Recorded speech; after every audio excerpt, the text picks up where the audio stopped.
Hello mga ka-viewers, welcome back ulit sa aking YouTube channel, Kois Repair and Tutorial. So mayroon tayong i-repair ngayon mga ka-viewers na isang Bluetooth speaker. At ang reklamo ng may-ari ay kung pag ilan daw i-charge, hindi hindi nagkakarga dahil nagbe-blink-blink lang yung kanyang pinaka-indicator light. At ito naman pag yung kanilang ino-open, ito yung pinaka-switch niya ay hindi nagpa-power mga ka-viewers. Ayan. So ito pala yung na-check up ko na kanina mga ka-viewers. Ayan. So nakita ko sa ilalim ay putol pala yung ito. Putol yung pinaka yan yung kanyang baterya oh. Yan. Putol na yung isang linya kasi ito po ay may BMS, yan oh. So yung nakita nyo, sira na yung kanyang pinaka BMS. Putol na yung kanyang ito. Naputol dahil sa kalawang papunta dito sa positive ng ating battery kasi itong baterya na nito mga ka-viewers ay ano po ito 3.7 dalawa siya naka-series yan, bali totally 7.4 yung kanyang output itong baterya na to. So naka-series pero yung charger niya ay 5 volts yan, paglabas sa IC papunta dito, so naglalabas yung IC ng 8 volts mga ka-viewers yan.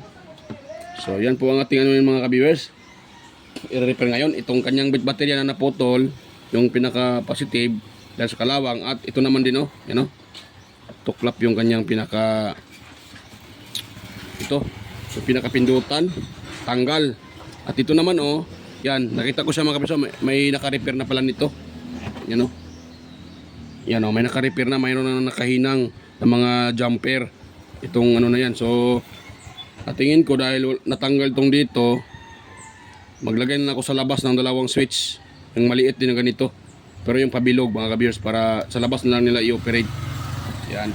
So ito po ang gawin ko ngayon mga ka-viewers yan. Pero bago pa tayo mag-start or magsimula dito mga ka-viewers at aking gagawin bago pa ako magsimula, sa mga bago pala dyan sa aking YouTube channel, huwag nyo pong kalimutang i-share yung video hanggang sa dulo nito, at mga ka-viewers, paki-like ng video.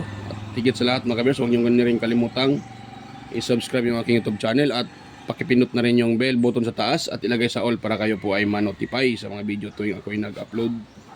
So yan mga ka-viewers, start na tayo mga ka-viewers. So tanggalin ko muna ito mga ka-viewers itong limang na to, pihitan. Yung sa main volume, bass, treble, pati echo, ayan. Itong lahat na yan, tanggalin ko yan. Pakita ko na sa inyo pag matanggal ko na yan mga ka-viewers. So stay tuned lang mga ka-viewers.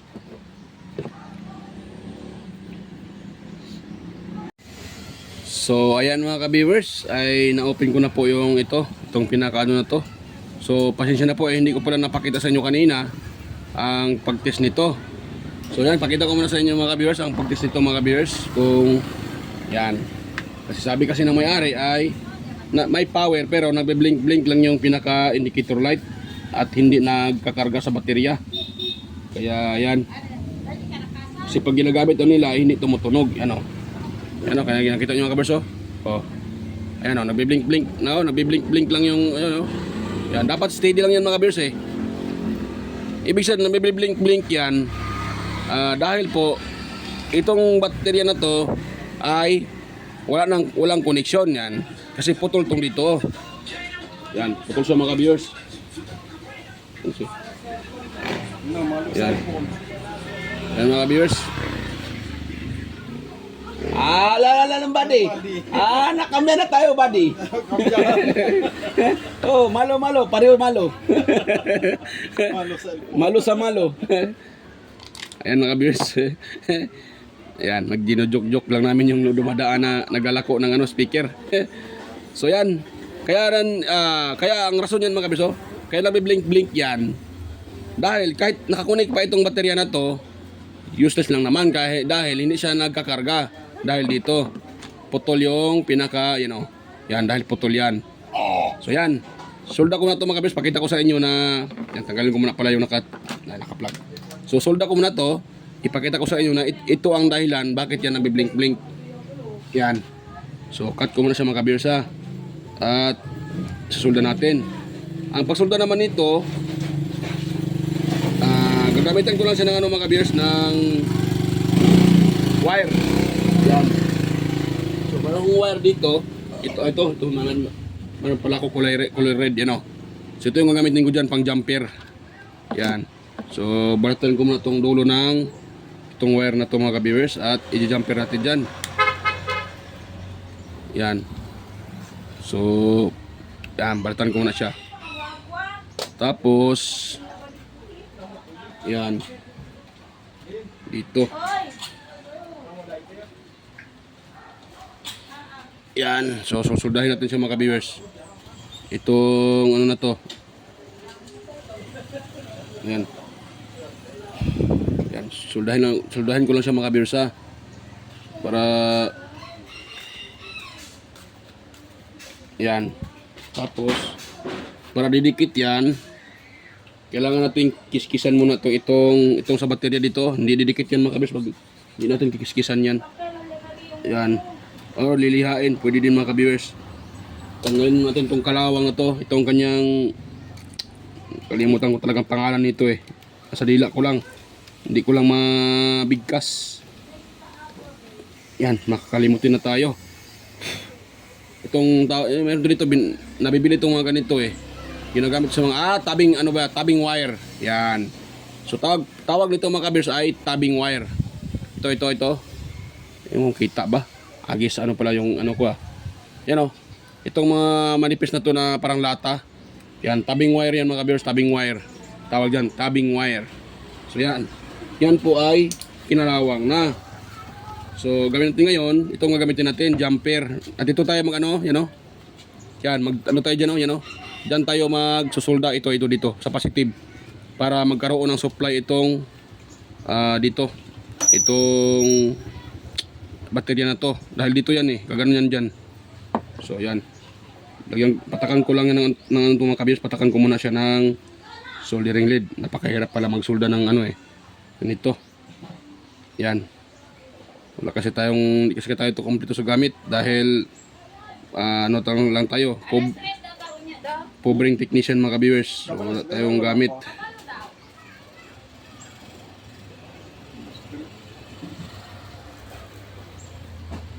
Yan. So, kunin ko muna ito. Saan yung sinusulda ko? Ito pala. Yan, tapos sulda ko lang dito mga ka-viewers para magkaroon niya ng connection at itap natin doon sa pinaka-positive ng battery. Yan. Ako.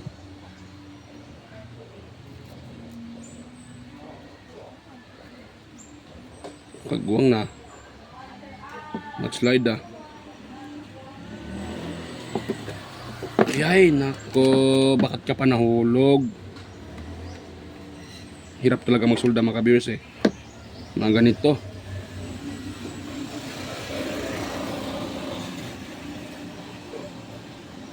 Yan. Gumagalaw kasi yung baterya kaya nahirapan akong magsulda. Ayan.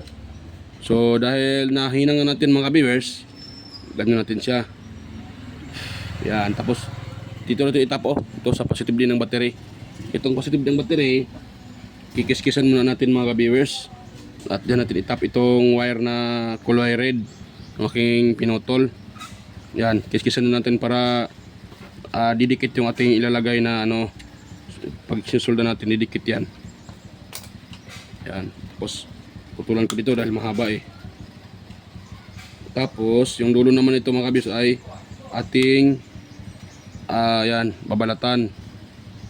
Yun, babalatan na. At susuldahin natin siya mga ka-viewers para sa ganon ay maidikit natin dito sa pinaka positive ng battery. Yan, lagyan ko muna siya ng soldering lead.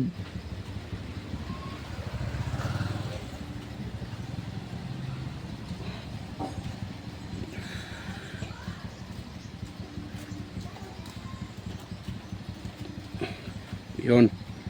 Tapos patakan din natin tong pinaka battery mga ka-viewers.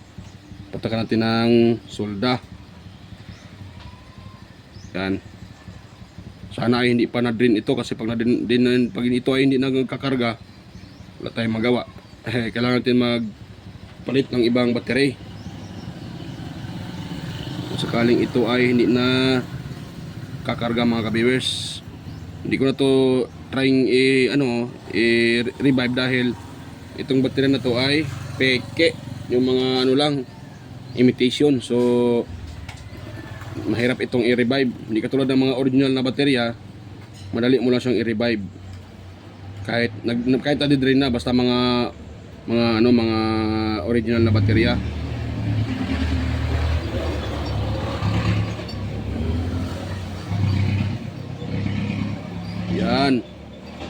Yan, dumidikit na yan. Pwede rin mga kabirso, dumidikit na siya. So ngayon, try natin siyang i-charge kung sasabog ba to. Joke lang mga kabirsa. Hindi natin pasabugin yan. Hindi, kasi pag yan ay ating pinapasabog, hindi tayo magkakaroon ng income dyan. Yan, so joke lang yun mga kabirsa. Yan, ayun, tumunog na. Kol! Puyo ka! Ayan mga kabirsa, ayun, may laman pa pala yung baterya. Ayun, nagkaroon na ng power mga kabirsa. Dahil dito, ayan, dahil sa ating jumper. So gumana na yung ating, may nakalagay Bluetooth speaker. Kanina wala yan di ba? At pag yung ating i-charge yan, i-off ko muna para makita nyo mga ka-viewers. Ayan, mali pa. Sana yung kagwang na. Sana yung ano nito, off nito. Ayan, ito pala. Naano pa ako. Yan, so try natin siyang supplyan mga ka-viewers kung mabiblink-blink pa ba yung kanyang supply. Yung input natin, o yung indicator light. Dapat hindi na yan mabiblink-blink dahil kanina nabiblink-blink yan Dapat naka-steady na yung kanyang ilaw. Yan mga ka-viewers ha. Ayun Ayun di ba? Wala nang blink-blink. So nabiblink-blink lang yon dahil kulang sa supply itong itong tawag diyan, kulang sa ampere. So nabiblink-blink yung pinaka-indicator light, kaya siya nabiblink-blink dahil kulang sa ampere. Dahil po kaya dahilanan na yung kanyang itong pinaka-baterya niya ay putol yung tabing wire sa negative positive side. Yan, naputol yun dahil sa kalawang yung pinaka tabing wire. So ngayon, ginampiran natin ang wire dito papuntang baterya galing sa positive ng BMS. Ito yan sa pagkabis ito po ay, ayan, hindi pala kita, kagwang na. Yan So ito po siya ay tinatawag na BMS or Battery Management System. So ito po ang nagmamanage ng baterya. Kung sakaling mayroong problema, ikinakat off niya yung supply para hindi magkaroon ng problema yung baterya. So pag sinacharge naman, pag nagpo-full charge din yung baterya, siya din po ang nagka-cut off or ng ating baterya para hindi masisira. At kung sakaling anong tawag dyan, ito po din po ay yan mga kabiso? Yan, bali tatlong IC nga dyan Yan, protection na din to mga ka-viewers sa ating baterya. Kaya nga tinatawag siyang BMS dahil siya po ang namamanage sa pinaka-battery natin. So kaya po mga ka-viewers, hindi ko na laliman yung ng tungkol sa BMS dahil hindi naman tayo scholar dyan, hindi naman tayo nag-aral ng 4 years na ganyan dyan. So sa akin lang mga ka-viewers, sinishare ko lang kung anong ibig sabihin ng ito BMS na to. So yan, kaya yan dito tayo sa ating topic. Kaya siya nagbe-blink kanina. Di ba? Ngayon wala na nagbe-blink, di ba? Yan. Kaya siya nagbe-blink mga ka-viewers dahil doon sa wala nang supply ay itong bateryang ito pala ay hindi pa lobat. So hindi pa siya totally lobat. So mayroon pa siyang laman. So yung laman nito ay hindi maka-supply dito sa ating output papuntang ito system dahil ito dito. Yan, dyan sa system na yan dahil putol po yung ating pinaka-positive. So ang ginagawa ko lang, kung nakita nyo naman nag-jumper tayo ng wire galing dito sa ating BMS sa positive side papuntang positive side ng baterya. So ngayon, may power na siya mga ka-viewers dahil okay na po yan. Kahit tanggalin ko pa yung tanggalin ko yung charger at i-on siya. Yan diba, nagpa-power na.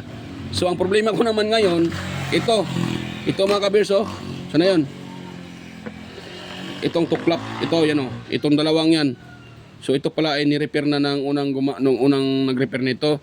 Yan ginamper-jumperan yan para magkaroon siguro ito ng contact. Try ko daw itong yan, gumagana pala to Ito isa. Ito sa FM. Yan, hindi gumana. Ayan, hindi siya gumana mga ka-viewers. Yung kanyang yan, hindi sa FM. Dapat sana yan ay nag-FM yan. Itong isa gumana pa Sana yun. Hindi pala. Yan, gumana itong isa. So ito gumana siya mga ka-viewers. Kaya yan. So tingin ko dito ako matatagalan sa pag-repair nito dahil maraming hindi gumana na switch. Yan o. Ito dapat short. Ito ay pag ginagano natin, magta-transform yan sa FM. Pero nakabutot pa rin siya. Ayan. So yan mga kabisa. Ito muna yung i-repair ko. Diyan, ilabas ko na yung pinaka-tackle switch kasi wala akong tackle switch na ganito. At isa pa, balik na yung dito. Ito. Wala na yung yung pinaka dito, pinaka yung plastic na siya po ang umano sa pinaka-tackle switch na to para magkaroon ng contact. So wala na dito tanggal na. Itong dalawa mayroon pa. Siguro nahulog Hanapin ko lang dito. Ito pala. Ayan nahulog na pala siya mga kabirso. Kaso kahit itauli natin yan, sira pa rin yung pinaka-tackle switch, kaya i-repair ko muna ito mga kabirso. Ayan. Stay tuned lang mga kabirso. Balikan ko lang kayo pag na-repair ko na to. Ayan. So ayan mga ka-viewers, tapos ko na pong ma-assemble itong ni-repair ko kanina na Ayan, medyo natagalan ako dito mga ka-viewers dahil ang dami niya palang problema. So ito. So sa mga pindutan niya mga ka-viewers, itong kanyang pinaka-mode. So ito na yung isa, primero, itong puti. Kasi sira din pala itong pinaka-mode niya. Ito naman sa kanyang plus, atong kung for example, naghanap tayo ng channel. So sira din, hindi ko nahanap yung kanang mga kabis, itong kanyang contact kasi natuklap sa lalim yan So hindi ko na nahanap yung pinaka niya, itong pinaka contact nito kasi ang nipis ng contact ng niya. So hindi ko nahanap, hindi ko na ni-repair. Ang nilagay ko lang dito, itong pinaka mode niya at saka itong search, mag-search tayo ng channel. So ito na lang ito na siya, itong butas na to. So ito na yung tackle switch. Dahil sira kasi yung tackle switch na yan. Ang matino na lang dito mga kabir sa apat na to, ito na lang ito na lang yung intact pa. Yan ito. Yan Yan na lang ang ito na lang siya Yan na lang ang intact. Itong isa, dalawa, tatlo, sira lahat yan. So ito na lang ang ang ni-repair ko na lang itong mode niya sa mode kasi importante ito pag na mag-bluetooth, ito lang naman ang pinaka-importante. Pati itong kung mag-FM sila, so kailangan itong search ng channel. So yan, ni-repair ko yan. So okay na yan mga kabers at yan kita nyo. Yan. Yan Bluetooth. Tapos pag natin dito, yan yan. Pag natin dito mga kabers, yan, mag-FM yan. Yan Alexa, sa Minho may amnesia. Ayan, di ba? Okay na mga ka-viewers. Gumana na. Ito naman sa search ng channel. So, kayo, ang problema lang yan, pag gusto silang mag-forward ng channel, maghanap sila ng channel, so medyo mahirap kasi sira ito, hindi ko na-repair tong ito sa forward. Ito yung nakalagay na plus. Yan kita dito Yan yan. So ito may nakalagay na plus, gamit ito sa volume. Ito namang nakalagay na sign ng forward, yan. Sa channel yan, pag maghanap tayo ng hanapin natin yung channel, yung tawag yan, yung sunod-sunod-sunod. So ito namang plus sa volume yan. Itong search naman, pag maghanap tayo ng mga ng station, so kailangan natin yung search. Pero kailangan mo siyang bantayan kasi yung search kasi pag nakuha na niya yung pinaka-exact location ng signal, so magta-transfer naman yan, hanap naman ng ibang channel. Kaya hindi siya steady. Ito kasi pag nakuha mo na lahat, ito na ang gagamitin, itong may plus. May forward para patuloy-tuloy yung paghanap ng channel. So, yan. Layawan, Oroquita City, November 19, Calamba, Misok. Yan, okay na mga ka-viewers. Gumana na yung niya ni ma'am. Yung nito, yung may-ari nito. So gumana na yung kanilang Bluetooth speaker, ang daming sira pala. So yan.